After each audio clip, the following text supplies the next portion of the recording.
వీడియోచితమైన video conference ఇది చాలా ప్రాముఖ్యత ఉన్నది. రైతులు చాలా ప్యాడీ ప్రొక్యూర్మెంట్ గతంలో చాలా ఇబ్బందులు ఎదుర్కొన్నారు. అకాల వర్షాలైన వస్తే రైతులకు తీవ్రమైన నష్టం జరుగుతుంది. అది విత్ పీరియడ్ మనం వాటిని అంతా సేకరించిన వాటికి మనం డబ్బులు చెల్లించడం. ఇప్పుడు అదనంగా గతంలో దేని అదనంగా ఏంటంటే బోనస్ ఇవ్వడం. బోనస్ అనేది కూడా మొత్తానికి బోనస్ ఇచ్చేస్తే మనకు సమస్య. మనం ఫైవ్ ప్యాడీకి 2 రకాలకు 2 సపరేట్ చేసుకున్న వాటి సన్నాలు చూడు ఇక్కడ మనము చాలా డిఫరెంట్ ఉంటాయి.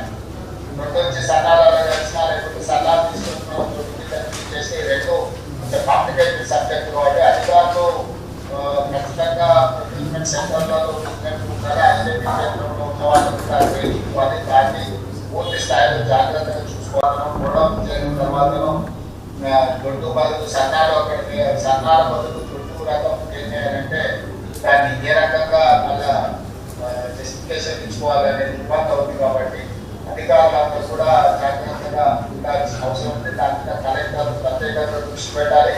వీలైతే limited procurements each districts staff ఒక్కొక్క ప్రొక్యూర్మెంట్ సెంటర్ ఒక్కొక్క అధికారులకు 15-20 days ఇన్ఛార్జ్ చేసి వాళ్ళని అకౌంటబిలిటీ చేస్తే కూడా అకౌంటబిలిటీ వాళ్ళకి చేస్తే కూడా మనకు మంచి రిజల్ట్స్ రావడానికి అవకాశం ఉంటుంది. గతంలో రకరకాల విషయాలలో వాళ్ళు పాల్గొనడం రకరకాలుగా ఈ అవకాశాన్ని వినియోగం చేయడం రకరకాలుగా చేసిండ్రు. ఇప్పుడు మనం స్ట్రీమ్ లైన్ చేసి వాళ్ళని మెయిన్ స్ట్రీమ్ లో పట్టుకురావాలంటే ఇట్స్ నాట్ దట్ ఈజీ. కలెక్టర్లో కొంచెం కొన్ని దగ్గరలో స్పష్టంగా వివరించాలి, కొన్ని దగ్గరలో అవసరమైతే కఠినంగా కూడా వివరించాలి. మీరు స్పష్టంగా ఇవ్వకపోయినా మీరు clarity action against who are culprits. It is going to land in a different platform. So I would request and I would suggest all collectors మీరు చాలా క్లారిటీతో వెళ్ళాలి. వాళ్ళకి ఎక్కడైనా క్లారిఫికేషన్స్ క్లారిటీ కావాలని క్లారిటీ ఇవ్వండి. ఎక్కడైతే దాంట్లో కానీ పిల్లల పట్ల కఠినంగా ఉపయోగించాలి. మీరు ఆల్ సివిల్ సప్లైస్ యాక్ట్ కానీ ఎసెన్షియల్ కమాడిటీ యాక్ట్ పిల్లర్స్ మీద అవసరం అనుకున్న ప్రయోగించడానికి అవసరమైన దీన్ని కూడా దృష్టిలో పెట్టుకోండి. అంటే ఫస్ట్ ప్రొక్యూర్మెంట్ లో పాల్గొనే పిల్లర్స్ ఎవరు, ఏ రకంగా మనం కేటగరైజ్ చేసి వాళ్ళని ఏ రకంగా మెయిన్ స్ట్రీమ్ లో పట్టుకోవాలో దానికి సంబంధించిన చట్టాలను కానీ పర్సనల్ రిలేషన్ కానీ వాడాలి. నెంబర్ 1. నెంబర్ 2, ప్రొక్యూర్ చేస్తుంటారు కానీ దాంట్లో తడియో తేమనో లేకపోతే తాను అని చెప్పి ఎక్కువ తక్కువ మీద చేసే వాళ్ళ పట్ల 2వ రకంగా మనకు స్పష్టంగా వివరించాలి. 3వ రకము సన్నాలు తీసుకొని దొడ్డు సన్నాలు ఇట్లా మ్యానిఫై చేయడానికి అవసరం ఉంటే కూడా వాళ్ళ పట్ల కూడా స్పష్టంతో వివరించాలి. 4వ రకం గతంలో తీసుకున్న వాటిని మనకు యాడ్ ఇవ్వకుండా ట్రాన్స్పరెన్సీ ఇవ్వకుండా ఇంకా ఇబ్బంది చేసి కూడా వాళ్ళ పట్ల కూడా కఠినంగా వివరించాలి. పిల్లలకు కొంచెం మెయిన్ స్ట్రీమ్ లో పట్టుకోవాలి. అది చర్చల ద్వారా చేయండి, బార్గెనింగ్ ద్వారా చేయండి. అవసరం అనుకుంటే అధికారాన్ని ఉపయోగించైనా ఏ రకంగా వాళ్ళని మెయిన్ స్ట్రీమ్ లో పట్టుకోవాలి. అది డిస్ట్రిక్ట్ కలెక్టర్లనే బాధ్యత. డిస్ట్రిక్ట్ కలెక్టర్లందరూ కూడా ఈ విషయంలో స్పష్టతతో ముందుకెళ్లాల్సిందిగా ప్రభుత్వం వైపు ఆదేశాలు ఇస్తున్నాం. 30వ తారీఖు మనం మహబూబ్నగర్ జిల్లాలో రైతు పండుగ చేసుకుంటున్నాం. ఈ లోపల మాక్సిమం ప్రొక్యూర్మెంట్ అని క్లియర్ చేయాలా. క్లియర్ చేసిన వాటికి పేమెంట్స్ ఇవ్వాలి. పేమెంట్ ఇచ్చిన వాటిలో బోనస్ ఏదైతే ఇచ్చేది ఉన్నదో బోనస్ ఇచ్చే వాళ్ళకి కూడా 30వ తారీఖు లోపల అన్ని క్లియర్ అయినట్టు municipal civil supplies officers and collectors అందరూ కూడా ఈ విషయాల్లో స్పష్టతతో మీరు వెళ్ళాలి. ముఖ్యంగా శ్రీనివాస్ రెడ్డి గారు చెప్పినట్టు గడ్డి బ్యాగ్లో ఇష్యూ అనుకుంటారు. ఆ గడ్డి బ్యాగ్ల ఇష్యూను కలెక్టర్లు లోకల్గా మీకు ఎక్కడెక్కడ అవసరంతో ఒక రిపోర్ట్ తయారు చేసి ఏ జిల్లాకు ఆ జిల్లాకు కలెక్టర్లు ప్రత్యేకంగా ఒక రిపోర్ట్ తయారు చేసి ఆ రిపోర్ట్ సివిల్ సప్లైస్ కమిషనర్ గారికి అండ్ మంత్రి గారికి కూడా చేసి వారి నుంచి ఆ సహకారం తీసుకొని వాటిని పూర్తిగా అడ్రస్ చేయాలి. ఎక్కడ కూడా ఇష్యూ లేకుండా దాన్ని జాగ్రత్తగా మీరు తీసుకోవాల్సిన అవసరం ఉంది.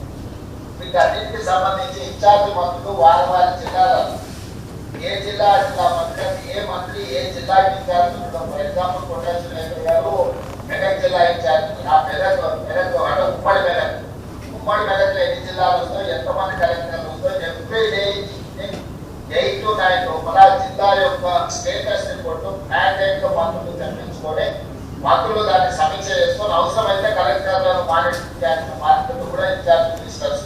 ఫర్ ఎగ్జాంపుల్ నిజామాబాద్ జిల్లా ఉంది, నిజామాబాద్ జిల్లాను కూడా వాళ్ళు చూడాలి.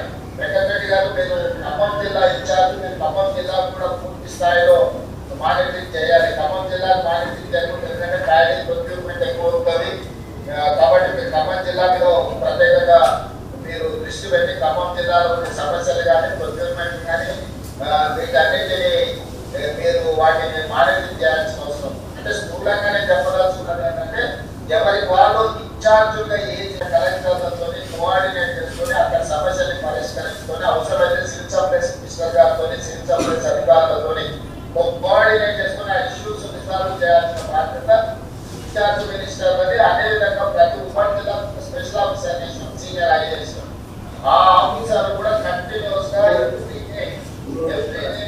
వాళ్ళు రిపోర్ట్ తెప్పించుకోవాల్సిందే కలెక్టర్ నుంచి. ఆఫీసర్ కూడా మానిటరింగ్ చేయాలి. మానిటరింగ్ చేసే ఆఫీసర్లు మినిస్టర్స్ కు బ్రీఫింగ్ చేయాలి. ఇన్ఛార్జ్ మినిస్టర్స్ మేమేదో మానిటరింగ్ చేసినాం మేము చెప్తాము అలా అక్కడ వదిలేస్తే కుదరదు.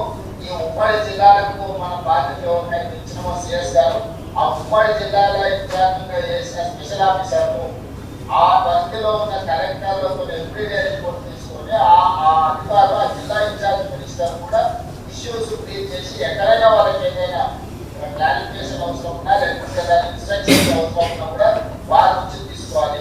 వారితో పాటు సివిల్ సప్లైస్ మినిస్టర్ గారు 24/7 మీద అందుబాటులో ఉంటారు. ఫర్దర్గా ఇంకేమైనా క్లారిటీ కావాలనుకున్నా కూడా మీరు అటువైపు నుంచి కూడా తీసుకోవాలి. ఫైనల్ గా